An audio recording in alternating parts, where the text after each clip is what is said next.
Ganito, pwede nang kainin yan pag niluto. Hindi pa. Binibilad pa nila ng ilang araw to, tapos babad sa ilog.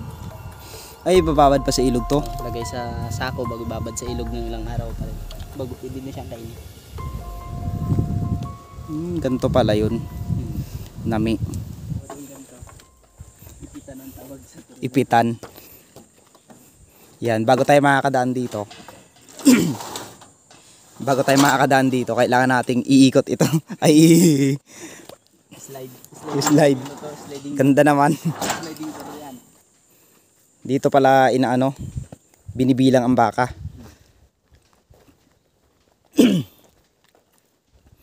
Mga kalahi, meron tayong nadaanan dito na tumpok ng buto ng kahoy. Ito ay kinain daw ng mga baka dito. So alam nyo ba, sa ibang bansa ay mayroong nagtatanim ng kape at pinapakain nila sa mga tinatawag na wildcat o musang upang gawin itong pinakamahal na kape sa buong mundo. Yan. So balang araw, what if mayroon mag-discover na pwedeng ipakain sa baka yung kape tapos mahal yung buto, no? Kaya ganun kaganda ang ano, isipin mo, grabe. Isang ulupong na kinain ng baka. Anong ano to? Puno na kasya. Kaya ang baka Akasya. nakakatulong din sa kabundukan. Kaya kumakalat din yung ano, yung puno. Sila rin nakakatulong na pagbigay ng buhay ng puno ito. Like, yan. Yan, ito, Gemelina. Yung mga Ibang klase o may bato dito. Kaya napansin ko lang mga kalahi, may bato kasi dito. Kaya kakaiba. Kaya sabi ko, isang tumpok din. Mga kalahi, pauwi na tayo sa ating vlog. Meron tayong napansin ditong kakaibang lugar. May butas, parang may kuweba. Oo nga, parang may kuweba.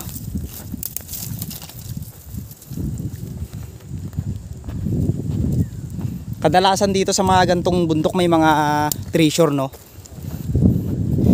Yung mga kalahi kasi ano, posibleng may mga treasure itong gantong lugar. Tatsulok, oh.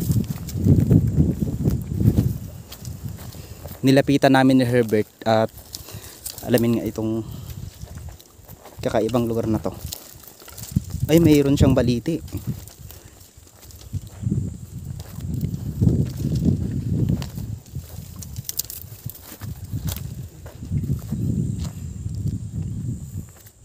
May baliti siya sa ilalim.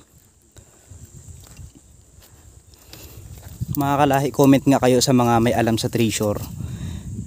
Palagay nyo ba sa lugar na ito, posibilidad ba na may mga kayamanan dito na nakatago? O may mga natural tayong kayamanan na makikita dito? Kasi kakaiba yung lugar, oh.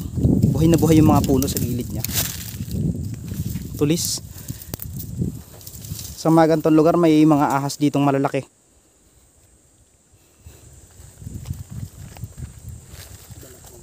Sabi ng mga matatanda, ayon sa mga kwento na nalaman ko, alam nyo ba na itong mga ganitong sagradong lugar ay pwede kang kumuha ng mutya na ginagamit para sa, alam mo yung gayuma? Yung gayuma?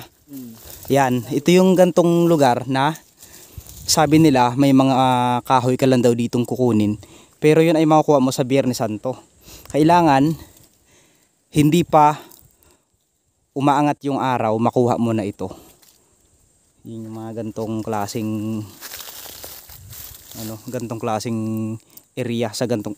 Hirap kasing akyatin to. Hindi natin pwedeng akyatin tong ganto. Oo, tignan lang natin. May mga malalaking ahas yan dito. Posibilid na mayroon ding pugad ng lawin dito sa taas na to. Pero masyadong sunog na yata yung iba, eh.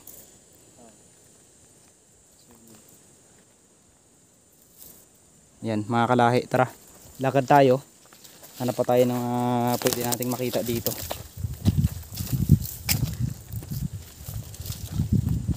May mga tipak-tipak na bato, parang pundasyon ng mga malalaking bahay. Yan, oh. Napansin ko lang dito mga kalahi, para siyang may pintuan na sinaraduhan ng malalaking bato. No, para siyang kaharian. Itong tulis-tulis na to, yung napapanood natin sa Disney. Yun, ganun yung itsura niya. Medyo nakakaiba lang itong ano na ito kasi sa puno niya may malaking baliti. Ay, hindi siya baliti, ibang klase. Hindi baliti itong gantong kahoy, no? Pero parang hugis baliti yung kanyang mga ugat. Tara.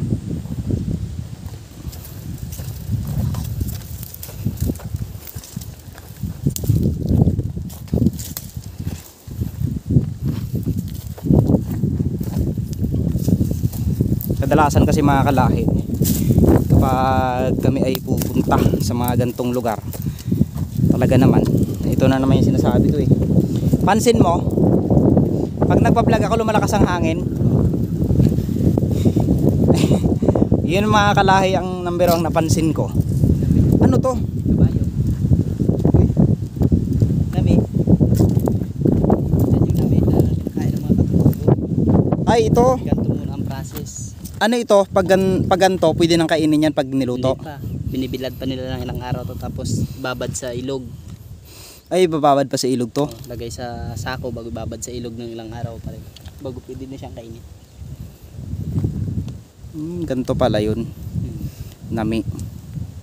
May mga kabayo dito. Dito ba tayo dumaan kanina? Ay, dito tayo padaan, di ba? Alam mga kalahi, may kabayo. Pero may daan din dito. May mga kabayo dito.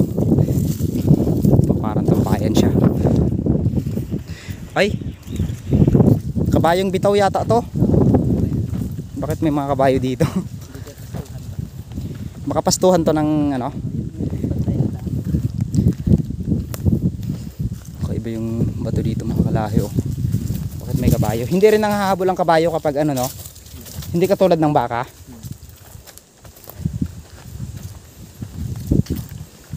May mga butas ang puno, pwede nating kunin to eh. Dati kumukuha kami ng ganyan, pulot sa ano.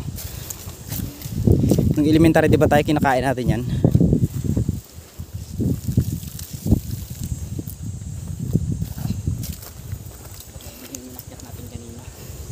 Kataas no. Matsili. Tamis ah. Sobrang tamis. Ito yung kadugtong nang nakita natin kanina mga kalahi. Yan yung tatsulok na parang mayroong pintuan doon. Dito na yung lusutan niya. Yun, patuloy pa rin tayong maglalakad para maghanap ng mga kakaibang bagay pa dito. Baka sakaling may makita pa tayo dahil first time nating pumunta dito.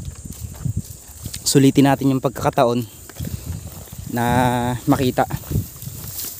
At naghahanap nga tayo ng mga kakaibang bagay na makita natin dito.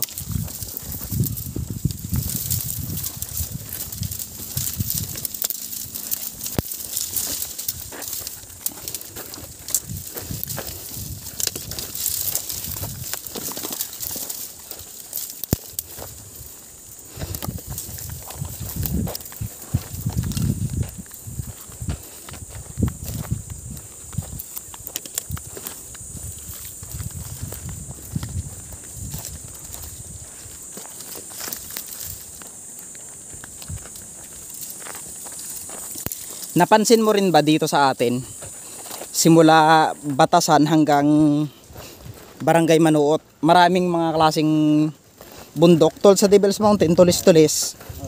Tapos sa Monticlaro may tulis din, yung Susundalaga. Oo, senyalis na siguro tirahan ng mga dinosaurs dati noong unang panahon. Ang bato na hugis pagong, hugis balyena, at hugis sungay ng hayop. Tapos sa taas na ito makikita natin yung akasya. Posible nga bang pointer to, pero sa mga gantong ano kasi mayroon talagang posibilidad.